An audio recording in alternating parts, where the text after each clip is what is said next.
I'd like to tell you about a conversation I had with a business owner not too long ago. I asked him a very sincere, genuine question. Where does he see his business in 5 years?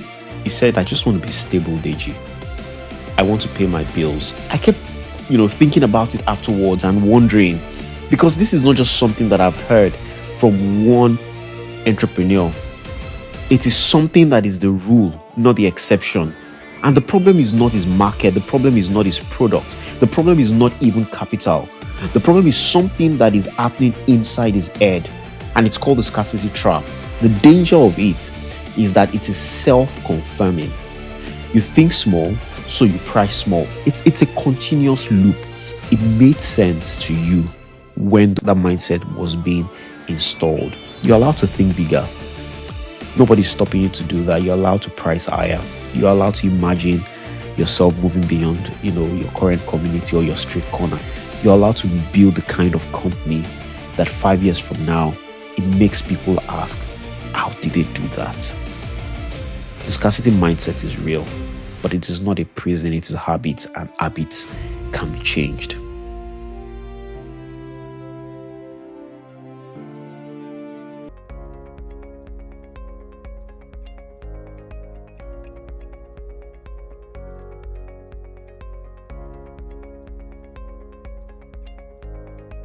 I'd like to tell you about a conversation I had with a business owner not too long ago. A real story or anecdotal, you take it for whatever you want to take it as.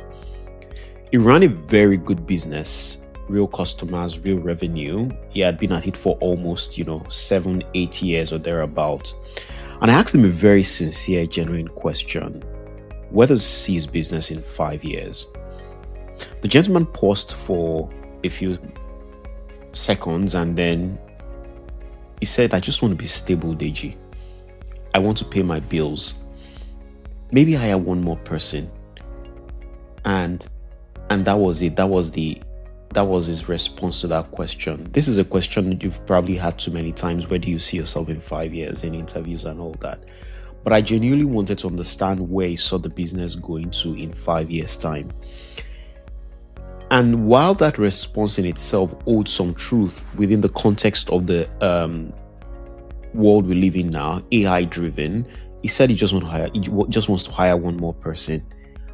But I thought 7 years, you have good products, you have loyal customers, and the ceiling of the imagination is just one more employee. And that is not because he's trying to be efficient, doing more with one more employee, but that is the magnitude of the growth that he was aiming for. I mean, I didn't say that to him in his, to his ears, but I kept, thinking about it afterwards and wondering, because this is not just something that I've heard from one entrepreneur. It is something that is the rule, not the exception. And the problem is not his market. The problem is not his product. The problem is not even capital. The problem is something that is happening inside his head. Something that most entrepreneurs on this continent are carrying without even knowing it. And it's called the scarcity trap. I wrote extensively about this, the scarcity mindset. And today we're going to name it, we're going to understand it, and most importantly, we're going to try to break that trap. Welcome back to the Diary of an African Entrepreneur. This is the show where we have the real conversations about building businesses on the continent. There's no fluff, no recycled motivational quotes. We just speak what actually matters. I'm Deji Adebusoye. And last episode, we talked about detaching your identity from your business, why you are not your company, and why confusing those two becomes a trap that many founders have found themselves inside. But today we're going to go one level deeper. And even though the identity work is separate from it's more or less like a default setting, this particular issue around scarcity trap is one, it's a setting that is probably installed and has been installed long before you even started your business. One that has shaped how you think about what is possible, who you think you can become, what you think your business can become, and how much you think you can charge for your business, how much or how large you think you can grow. This is a scarcity mindset. And in Africa, it runs deep, very, very deep. But let's get into it. In 2013, there were two researchers, Sendhil Mullainathan and Eldar Sharif. They published a book called Scarcity: Why Having Too Little Means So Much. And what they found is both fascinating and, I would say, a little bit uncomfortable. Their research shows that scarcity, whether it's in the shortage of money, time, food, or even social connections, it fundamentally changes how the brain works. And this is not just that you have less. It is that having less changes what you can think about, the way you think. Having less, not in terms of money or any of that thing, it changes the way you think and what you even think about, what you can plan for, and what decisions you are able to make. Now, they introduced, or not introduced, they expounded on two concepts that I want you to hold on to. The first is what they call the mental bandwidth. If you think of the brain like a phone with a 1 gigabyte of RAM, can run some apps very well. If you are very familiar with those the phone memory. But if you run too many apps at once, everything just slows down. Remember the days of Pentium, and you just leave them there to boot for a while before they restart. Exactly. Scarcity loads up your mental RAM, as it were, with urgent, pressing concerns. How can I make the next rent? How do I pay the next supplier? How do I survive this month? And that load leaves very, very, very little space for anything else.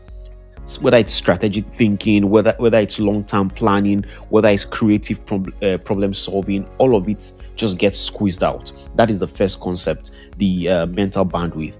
The second concept is what they call the tunnel. When you're in scarcity, what usually happens is that you see only what's in the tunnel. The immediate problem right in front of you is all that you see. Everything outside that tunnel, whether it's opportunities, whether it's partnerships, new markets, growth strategies, they become invincible. Now, it's not because they don't exist, but because your brain literally cannot see them while it is managing that tunnel.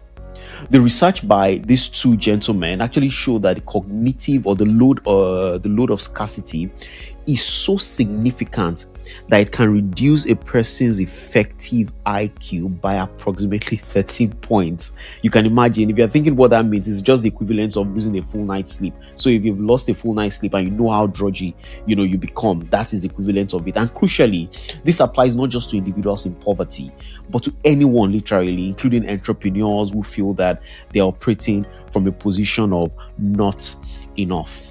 Now, here's the part that connects to us specifically, and maybe I should bring it closer to home. There was a separate study that was done by BYU researchers in Tanzania. Was done working with entrepreneurs in rural Tanzania, and what they found out was that scarcity mindset was the hidden reason why entrepreneurship wasn't working for many participants. The entrepreneurs had learned the skills, but the mindset kept them locked in survival mode. They were unable to apply what they had learned. Everything they had learned, they were completely unable to apply them. When they decided to add a growth mindset teaching to the curriculum, those same entrepreneurs, they began to show measurably increased confidence, and they began to break out of that scarcity patterns just by introducing a growth mindset model into the curriculum. This is not just a poverty story that I'm talking about, really. It's a founder story, and it is happening all over the continent, across all income levels and across all businesses of all sizes.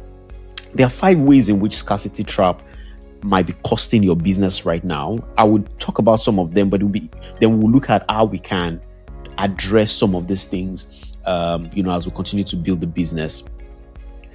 The first thing is that you undercut your products and services. You don't believe people will pay what your work is actually worth.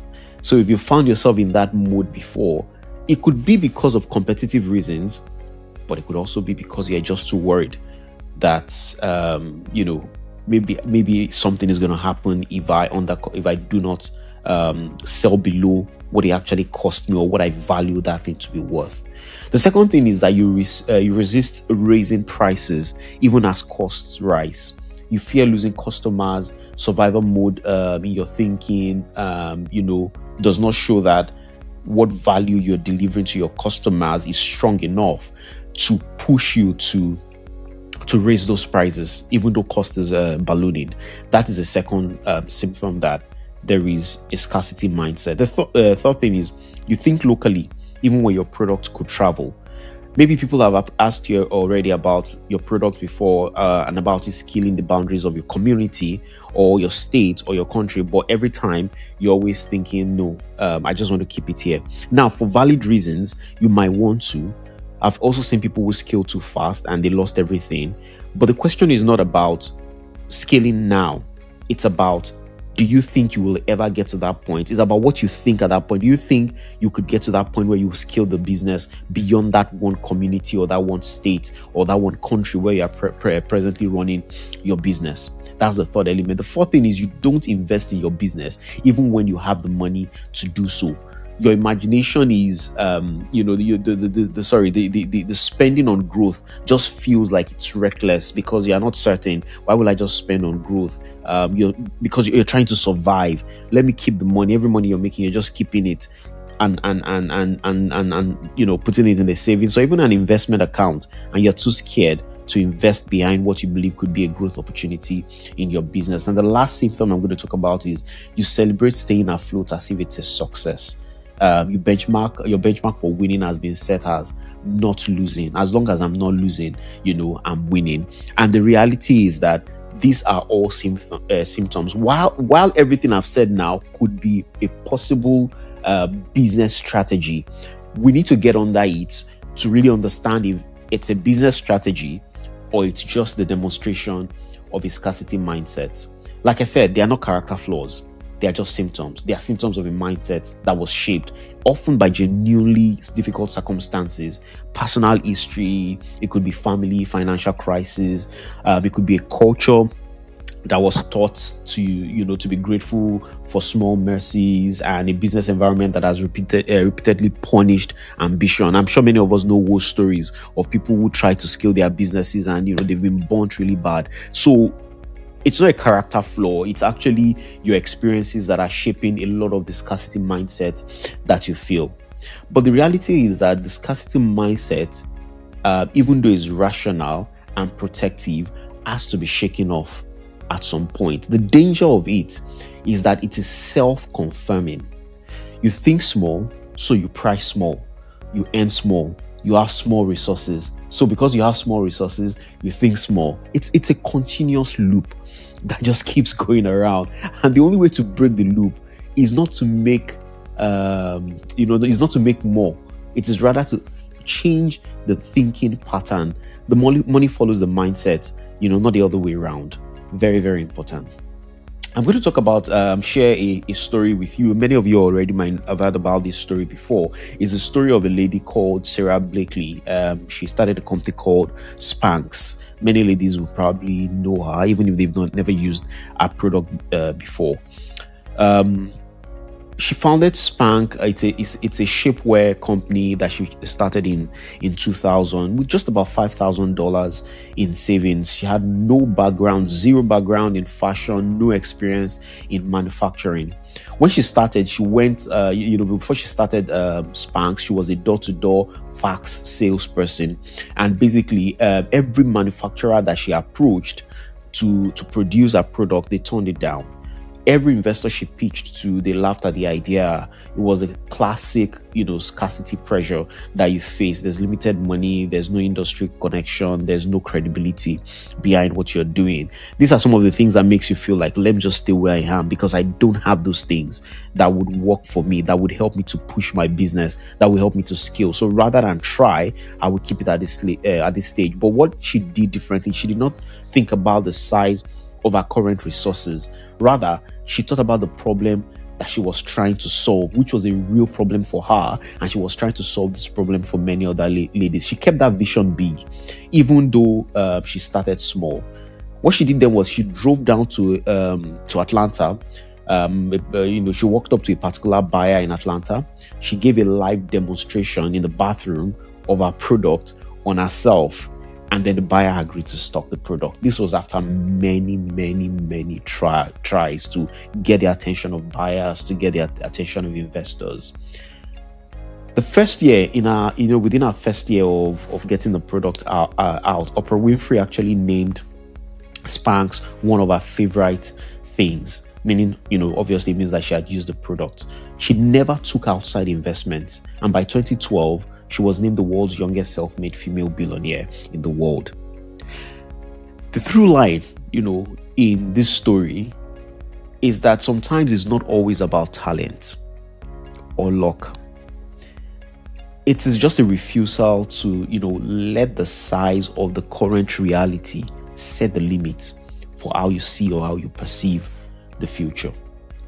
I'm going to walk you through a framework that is called WIDE, and this will help to shift from a scarcity mindset to a mindset where you begin to really think about what is possible.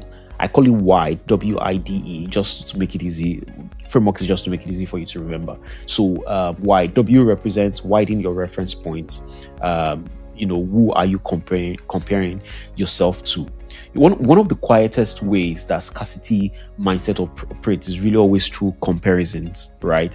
If you're a Lagos entrepreneur, comparing yourself only to other Lagos entrepreneurs in your immediate circle, your sense of what is possible becomes shaped by that circle. What if you change the reference points? What if you look for somebody doing what you're doing in another growth market, maybe like in India, in Brazil, or even in an already matured market like Singapore, like the US, and you say people who are doing what I'm doing in these other countries, what is the scope of what they're able to achieve? Or you compare yourself to, you're a Ghanaian founder, and you think about yourself or somebody doing exactly what you're doing in Europe. If you begin to make such comparison, one of the things that MD Abubakar in my book Scaling for Success, I profiled the case of MD Abubakar of LNZ. One of the things that he did very cleverly was that I doubt if there was ever any year where MD was not on the farm or on the processing plant of someone somewhere, whether it's in India, whether it's somewhere in Europe, whether it's in Kenya. It was always in the manufacturing facility of somebody else, just because he wanted to see what they were doing. Doesn't mean that he will get there today or tomorrow, no, but it just helps to expand the limits of your mindset, the limits of what you think is possible. It is not, this is not about making you feel bad at all. It is just about expanding, like I said, what you believe is normal. It makes you tamper with that boundary in your mindset. So what I would challenge you to do is every month, maybe even every quarter, right? Deliberately just pick out one entrepreneur, outside your current immediate context, and just ask yourself, what are they doing? Do that for calibration. The second part of the WIDE framework, which is is invest before you feel ready. Now, the scarcity mindset holds money very, very tightly. It hoards. It waits until everything is certain before spending. The abundance mindset, by contrast, actually understands that a lot of times investment precedes return. I'm not advocating for people being reckless. Please, I want us to step back a little bit. I'm not saying that you should just throw money out there. I noted earlier today, for example, I was speaking to a very good friend who is an entrepreneur, and he was talking about scaling the size of his employees. And one of the things that we talked about, and I said, look, don't scale your employees too fast because you're seeing an opportunity, especially given the world we're in now. Rather, I would say that let's stretch your current employees to when they're getting to 120, 130, 140% of their capacity, then you bring in somebody else. It's a measured way to make sure that you are hiring. Sometimes you have to, onboard people even faster than those people reach 100%, especially if these are talents that are very, very scarce, and that you're going to eat that point very soon, maybe within the next 2-3 months. If I can fast track that process and bring the person on board now, it makes sense. But otherwise, you want to be careful about making sure that you are investing even before you feel that your business is ready. What does that mean? It means that when you have a surplus, even if it's a small one, your first instinct usually should be, where can I invest this money to grow the business, rather than how do I hold on to this in case something goes wrong. Now, it doesn't mean you invested it, but the question that is coming to your mind is, where can I invest this money?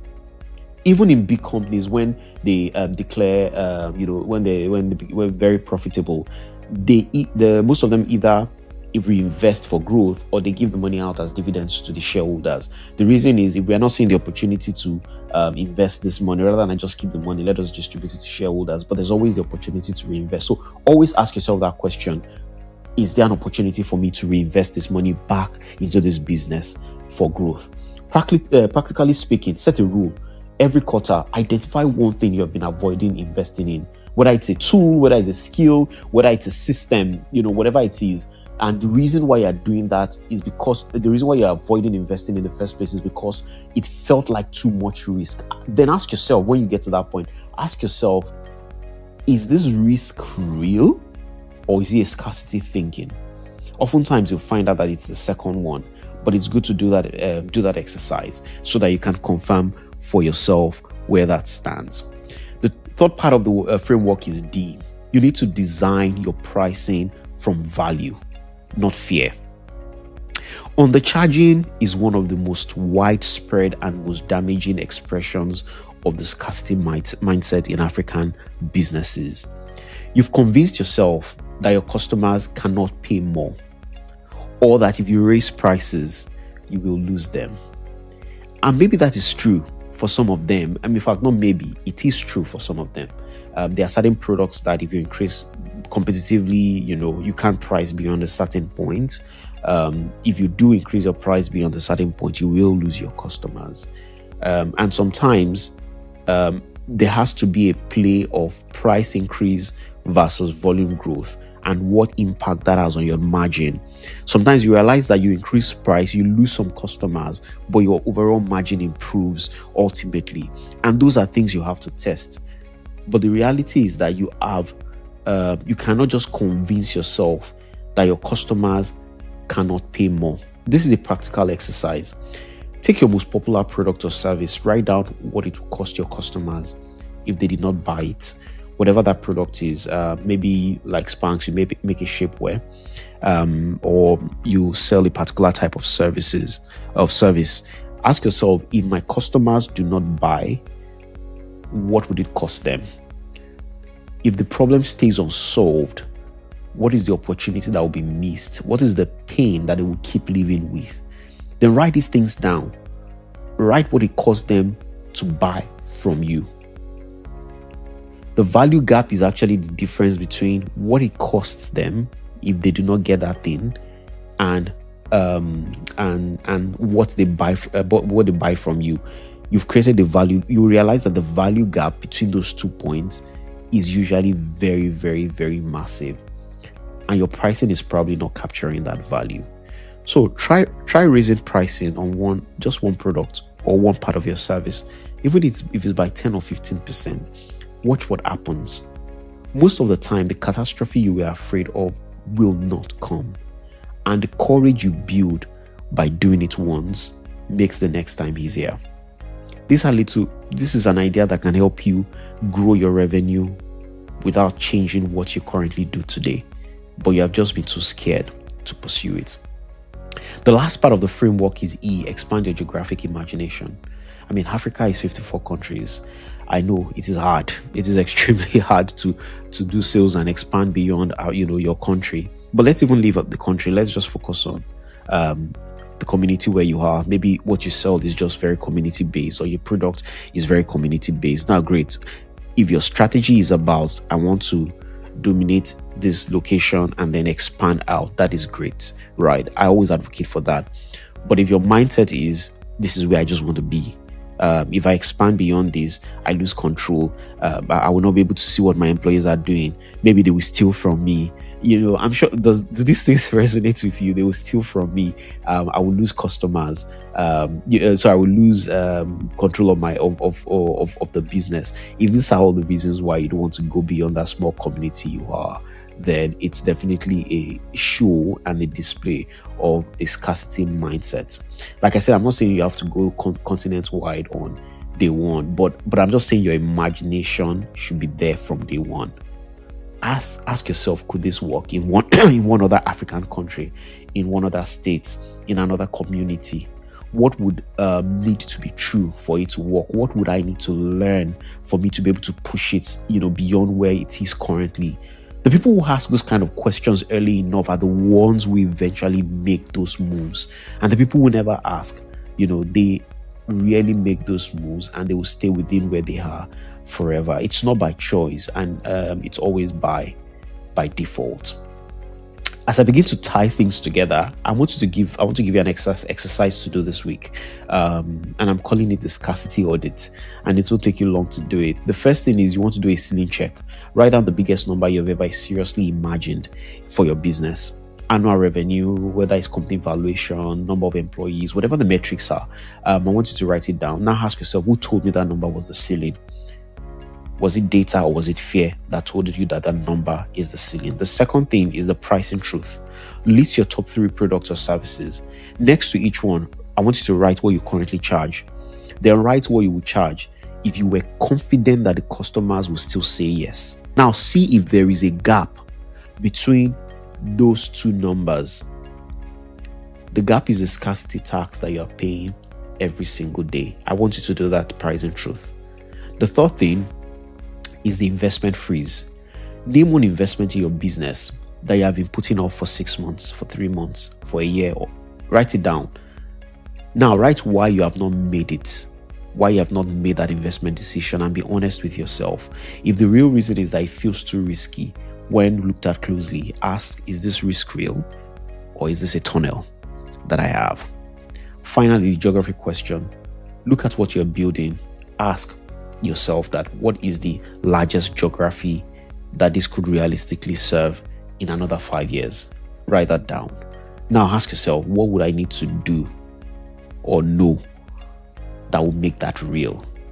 That second question is where your work begins, and that's what you need to focus on. And you don't have to do this alone. You can look for your some of your employees. You can look for, if you have a spouse, you can do with trusted people who will be brutally honest with you, in doing that evaluation and doing that assessment with you. It's very simple. It wouldn't take you more than 10 minutes, but it will open your eyes to a lot of things, a lot of value that you probably have been leaving on the table. Here's something I want you to sit with. The scarcity mindset is not your fault. You did not choose it. It was given to you by your circumstances, by your upbringing, by your environment, by your experiences. It made sense to you when those when this scarcity mindset was being installed. But you are reading your map with outdated coordinates. That's the reality. The map says here, there are dragons. But when you go there yourself, what you find is really that there is a market there, an opportunity. There's a gap that becomes real, but no one has been trying to fill in those gaps because there's just the mindset that keeps everyone staying, behind. You're allowed to think bigger. Nobody's stopping you to do that. You're allowed to price higher. You're allowed to imagine yourself moving beyond, your current community or your street corner. You're allowed to invest even before you feel certain about it. You're allowed to build the kind of company that 5 years from now, it makes people ask, how did they do that? The scarcity mindset is real, but it is not a prison. It is a habit, and habits can be changed. Thank you very much for listening.